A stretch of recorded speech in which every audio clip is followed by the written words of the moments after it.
Hello, good morning and welcome. It's Thursday, April the 24th. My name is Sam Coates of Sky News, and this morning I'm delighted to be able to say both Good Morning America and secondly, my co-host is joining me from a cupboard. Where are you, Anne?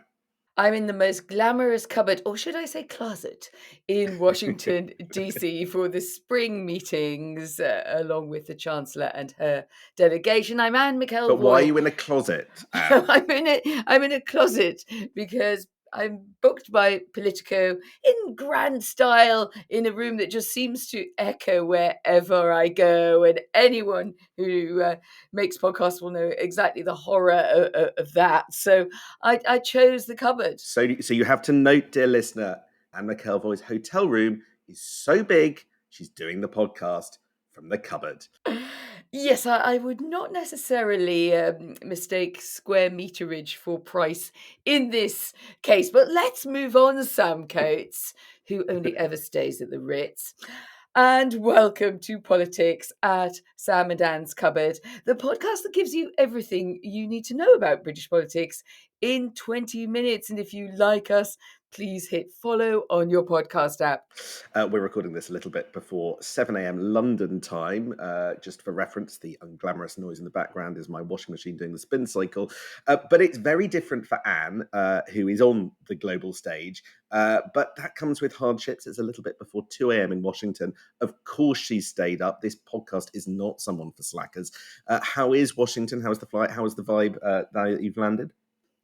Well, now that I've landed and then headed straight out last night, because the thing about this week in Washington, the spring meetings, yes, a lot of it is behind the scenes, but Sam, it's also a place where if you're a finance minister, a chancellor in the UK, you want to be seen to be calm, to be cool, to be out and about, to have met with everyone. And so Rachel Reeves has been doing just that. I saw her and her team last night. Fun fact, she even got out of her glossy black high heels. You've got to have a female eye on this one. And into her white trainers to relax for some drinks with the press corps, but which is also really a way of putting across that she's having a good set of meetings. She's in control. But, you know, the important thing for her was to get some feet comfort. I can identify with that. Was it symbolic? The white trainers, run, eyes on the prize, born to run, you decide. The question I think that is on everybody's minds is, what is the state of the administration, which is the backdrop to these meetings in Washington. We're seeing the Chancellor will be out and about this morning in MAGA world on their broadcasters, their favourite broadcasters on Newsmax and Fox. But the administration itself, Sam, the White House, seems to be having a bit of a meltdown. There have been huge arguments between Elon Musk and Scott Bessent, the Treasury Secretary, with whom Rachel Reeves met yesterday, an important figure for her about pretty much everything about the conduct of Doge and whether that's gone into overreach. But mainly, biggest story here is what looks like a dialing down of the ambitions to impose those huge tariffs on China. And Scott Bessent in particular making olive branchy noises towards Beijing, talking about this being sort of a balance and two halves in these discussions and great respect for China. Well, I hardly need to remind you that was not the tone of President Trump himself towards China in the last few days, and indeed not even J.D. Vance. So it does appear to be a bit of a pullback as we've seen that very aggressive response in the markets, and some CEOs in town here being reported to be talking to President Trump saying, you have to pull back on this tariff splurge. It is getting out of control. Now, watching the Trump administration effectively go into reverse gear in the last few days has been utterly fascinating, confronted by the reaction of the markets, the bond market in the last 10 days, then those CEOs and some around Donald Trump himself warning that he was pushing just too far with his tariff policy. We will see.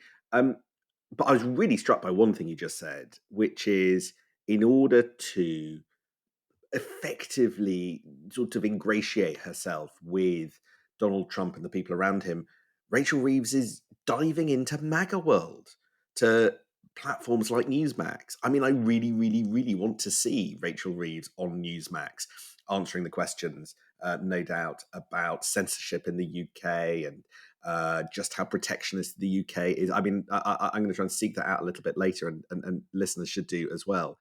Well, she told me it was, I think it's her first interview of the day here, Sam. So that's also quite interesting. It's, early up in that broadcast round. Quite symbolic, isn't it, to be doing an outlet that even a few years ago would not You have would been touched never with have the thought. largest of barge poles by a senior British visitor. And then she's doing Fox later. So she's staying with the old religion, a bit of the Trump, the favoured Trump outlet of yore, but she's very much leaning into the people that she feels she needs to, be in the good books of, in order to keep grinding away towards that trade deal. And she still, of course, it would be very odd for a chancellor not to look like it was still a good prospect. But that was the vibe, was we're not in a big hurry. But while she's here, she's going to go and do the work, as we say hereabouts. I've got a hunch, Anne, which is that quite a lot of the approach of people like Rachel Reeves at moments like this is actually because somebody's whispering in their ear. That person being Britain's ambassador to Washington, Lord Mandelson. He'll be. I just suspect very strongly he'll be telling them to play the game, to get in their heads, to take the argument to their turf. Is your sense that Peter Mandelson is, as it were, just a few steps behind Rachel Reeves on this trip? He was literally a few steps behind Rachel Reeves Oh, last right. night at the AC Marriott Hotel, no less. Yes, he came to this sort of meet and greet session that the Chancellor had. I mean, it struck me as interesting that she stayed there. I mean, it's in between a very, very long day and probably an early drinks, and it was a G7 meeting. She'd also seen the Chinese and Scotland, and then she was going back to something at about 10 in the evening. So it's actually it's a pretty grueling day, the spring meetings, because of the number of players and then the other finance ministers as well. But basically, yes, you're right. When it came to sort of what's the impression I'm trying to create here, what am I putting across, there was Peter Mandelson in his impeccable suit. Nobody's out suiting Peter this week in Washington. Um, as always, as you know, the higher the stakes, the calmer and the lower the Peter Mandelson voice. Nothing to say here. We've got this all, but not very far. I wouldn't say he was over her shoulder the whole evening. That wouldn't be true. But he strode in at a certain point and held court. And I think this idea that there's the Chancellor, there's Peter Mandelson there operating from the embassy, hosting two big events, Sam, tomorrow night. No, it sounds like all we do is go out here, but there you are. A big event that he's hosting in that fantastically grand, beautiful British Embassy tomorrow evening, and then something else on Friday. So you get the sense that above the water all is calm, and beneath it is like those ducks, paddling away like mad to keep making impact, to keep making outreach. I think you're absolutely right to put it that way. You always look like you're working hard with this administration. Don't look like you're just so, well, we'll wait till you come to us. We've seen others make that mistake, not least in the Ukraine talks. So yes, I think UK PLC is working pretty hard around the clock here. We're going to come on to domestic stuff in a moment, but I just want to wrap up with what's going on in Washington. Obviously, there's a big negotiation going on between the UK and the US to try and shave off some of the worst of the tariffs. We think that the 10% tariff on all goods is going to stay, but perhaps they can get the tariff on cars, currently 25%, reduced, cars going from the UK to the US. There's a suggestion that we talked about yesterday, first place in the Wall Street Journal, that perhaps that could be achieved by reducing a sort of reciprocal deal that might see tariffs on cars going from the US to the UK, which is quite a small market, but reduced from 10% to 2.5%. So that would be one part of the deal. There's also some suggestion that some of the other things that Britain does that could be seen as protectionist might be done. So there's a review that the Chancellor is talking about today about the low value import threshold. And basically, there are some tax breaks for people that import, but for UK companies that do some importing, they might go to benefit foreign firms that want to send goods to the UK. I think particularly smaller companies are a bit worried about just how far the UK is prepared to go to appease the Trump administration. And I think my big picture reflection of where we are is uh, for all of the calm and the white trainers and the vibe that they're trying to tell us, and I'm always a bit suspicious of the deliberate signals that politicians are meant to send. Actually, what's going on, given the warnings of the IMF this week, and indeed the absolutely catastrophic state of the public finances that we heard from the ONS yesterday, is that the UK government is scrambling really rather quickly and is playing with massive, massive bits of our economy slightly at will. So if you change tariff rates on goods, if you get rid of certain tax breaks to make it easier to import things, all to appease the Americans, you are hurting British firms. You are hurting British firms. And while the bigger ones can absorb the additional costs that effectively are going to flow from this, the smaller ones can't. So you will see, I suspect, over the next few weeks, incredibly techie announcements about this tariff rate and that tariff rate and this relief and that relief, all to appease the Americans. The winners are the Americans in that. They're not the British. And I think very quietly there are some business groups, I know that there are some business groups that are slightly anxious that Rachel Reeves and the team are playing with fire.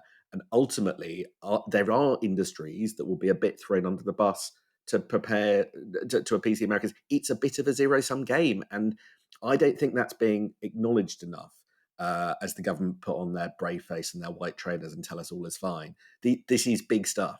Well, let me just sort of put in a bit of maybe a bit of balancing material there for the government. I think they would say, Sam, well, hang on a minute. We have got Keir Starmer, who's been talking with Ursula von der Leyen, trying very hard really to make that relationship gel and to get into talks as well with the European Union. And you reminded me when you said, well, basically we're putting too many eggs in the American basket, whatever food standard of eggs would be talking about there, that one of the things I'm hearing also a lot, Rachel Reeves' team are saying, well, don't forget that this European trade outlook for the UK is just as important, if not more so, on actual volumes to anything that would go on via a US trade deal, as important as a US trade deal clearly would be, not only in terms of the pounds, shillings, dollars, and pence or cents, but at the same time, I do think they know that there's a risk then, or what I'm maybe reading into that, I don't know if you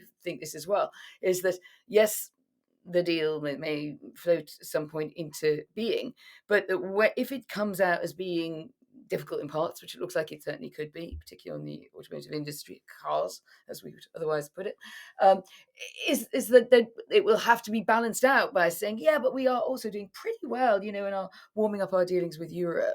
And we're putting some things onto the table there that we think will. So maybe that is the way that they would argue against your pretty, yeah, absolutely reasonable point that if you go too far down a sort of monomaniacal pursuit of getting into Donald Trump's good books and getting a deal, that you have lots of people saying, well, this is not actually very good for me at all. And that I am sensing that there's a bit, and also Europe, that I maybe did not expect when I crossed the Atlantic, expecting to hear them talking mainly about the US. I do wonder whether what all of this amounts to is a transition of the way our economy works because of how we deal with both the EU bloc and the US bloc. But transitions have winners and they have losers, and I don't think anybody knows whether they're going to be more winners or more losers from what's about to happen. All of that stuff on the global stage, glamorous as it might be, pales in comparison to the local election focus that all of our leaders are having to concentrate on the moment. The local elections are a week today, so if I may drag you metaphorically back home, Anne. Well, all politics is local is, as you know, Sam, one of one of the die-hard American sayings about politics. So, yeah, So you're right. Keir Starmer's out and about with Ursula von der Leyen today, but Kemi Badenoch's campaigning in the East Midlands, Ed Davies in Stratford, Nigel Farage is giving a press conference in Dover.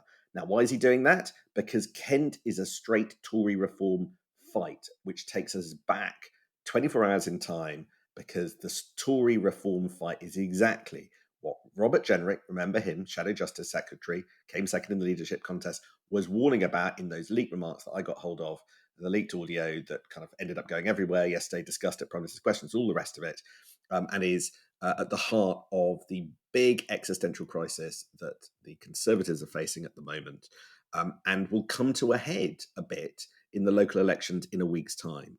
Kent is very, very interesting in next week's local elections because it is a place where we can measure who wins when Reform and the Tories go up against each other. Now, I'm going to give you a little bit in a moment about the big picture of the local elections. However, before we do that, I've got to do a sort of an official announcement, which is we are in the local election period, and therefore, in the show notes of this podcast, there is a link to all of the candidates who are standing in this elections. So if you want to know anything about any of the areas, the parts of the country that have elections, then please look in the show notes and you can find out more there. Yes, indeed, as in all elections, local and otherwise, many other candidates are available. Right, if you tune on Sky today, you'll see me talking about the big picture of the local elections, and I'm going to boil it down to 90 seconds here, because there are like just two or three really important things about next week's election that are worth knowing in advance.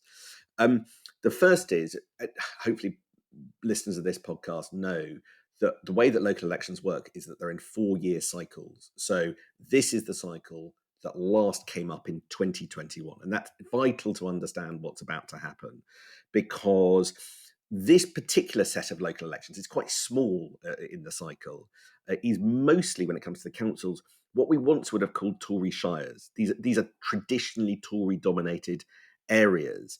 And when we measure the success of the parties at local election time, we compare it to the last set of elections. So the baseline is the 2021 results. And, you know, if you just simply look at the number of seats being defended, the Tories hold them all. They hold 17 councils, they hold 996 seats. And that's way more than Labour defending 287 seats and Lib Dems defending 207 seats. And Reform barely existed. And so they got 0 seats and 0 councils, right? So that's your baseline. So you can tell what's about to happen. If the Tories have all the seats and Reform have no seats, just structurally the picture is going to be challenging. But the second thing is, think about where we were in Easter 2021. The vaccine bounce, Boris Johnson, Tories running high, right? Back then in 2021, those results basically found the Tories got national equivalent share of the vote of 40% and Labour got 30%. So the Tories had their best result in 13 years, and Labour did so badly, Keir Starmer considered resigning a couple of days afterwards. Now you look at the politics, and so this is the shift that we're measuring against. You've got Reform UK, which didn't exist in 2021 in any meaningful sense, on topping the poll on 25, Labour on 23, and the Tories have halved their vote share since 2021. But the big other question that we're asking is kind of quite what happens to Reform UK, right? Remember the picture at the general election. They won lots of votes, more than the Liberal Democrats, but only got 5 MPs. These kinds of things keep happening to Nigel Farage's party. In 2013, which, by the way, was the same set of council elections as we're having now, Labour won 21% of the vote and got 21% of the seats. UKIP, which back then was Nigel Farage's party, 21% of the vote and 8% of the seats, right? So the big question is Reform better at picking up votes and possibly even propelling itself into power, maybe in one of the mayoralties, maybe in the Runcorn by-election, than it has been in the general election and in the past in these sorts of elections? And where do their votes come from? I think it's the distribution of Reform votes and where their support comes from, and whether their vote is more efficient, that's going to be at the heart of the analysis that we do in a week's time. Just 2 quick thoughts on that, Sam. When not in my glamorous Washington cupboard, I'm often in East Kent and around at weekends and over the last bank holiday. And I think you're absolutely right to point that Kent is going to be very interesting. Generally, it's just always an interesting bellwether. And a lot of Conservatives there saying they're very worried about Reform moving from the coasts and into those sort of leafier, greener inland areas. Often people are endlessly arguing about Labour planning and house building, but maybe not going off to the Tories as the protest party to a Labour government. But if they're not going sort of green or leftwards, going to reform. And I'm really hearing that from people on the ground. Let's see if it turns into something when we get to the ballot next week. Just one other thought. You're reflecting there very well, I think. It does feel like it's, when you said it was 2021 and we were in a post-COVID bounce, and Boris, it just is like another era completely. One thing that maybe if you're a Labour person looking at this, you're getting slightly chills, aren't you? Because you're thinking this does remind us, that reform is getting a chance to be out there. Yes, it's not really a reform Labour fight, but you do need to get your muscles working for the seats in which that will be true when we come to the general election. So I've heard a lot of Labour people also saying, so this is quite a good time to try and message more clearly where Labour stands on, therefore, against reform and its worldview and its outlook and the way that Nigel Farage sees British politics, but not get dragged in to exactly the kind of spat that you reflected when you got your leak this week, which is where the Tories seem to spend a lot of their time now arguing about whether to be like reform or not to be like reform. So if you're Labour, you're looking at that thinking, how will we deal with reform? Let's try to find a way that does the messaging and gets the tone and gets the talking points, but doesn't sound like we are afraid of reform, because once you do that, well, you've started a whole new, as one put it, Nigel clickbait cycle. Right. We look forward to seeing whether they put up Robert Jenrick as one of the voices post-local election results to chew over some of the things you were just talking about. The buzzer went off about a couple of minutes ago, if we're being honest. So we ought to wrap it up there. You've got a lot of people to see in Washington. I've got to get the washing out of the washing machine. The difference. And that's the last Politics at Salmon the week. So we will see you next week. Thank you very much indeed for joining us. I look forward to everything you bring back from DC. That's Catherine Hepburn and Cary Grant, isn't it, really? See you next week, Sam. Bye. You asked and we listened. The first 100 days of Trump 2.0 is almost over, but we're not done yet. So we're keeping the podcast going every weekday at 6 a.m. Join us to stay up to date with the latest twists and turns. For interviews and analysis. And stories from across the United States. You can listen to Sky News Trump 100 now, wherever you get your podcasts.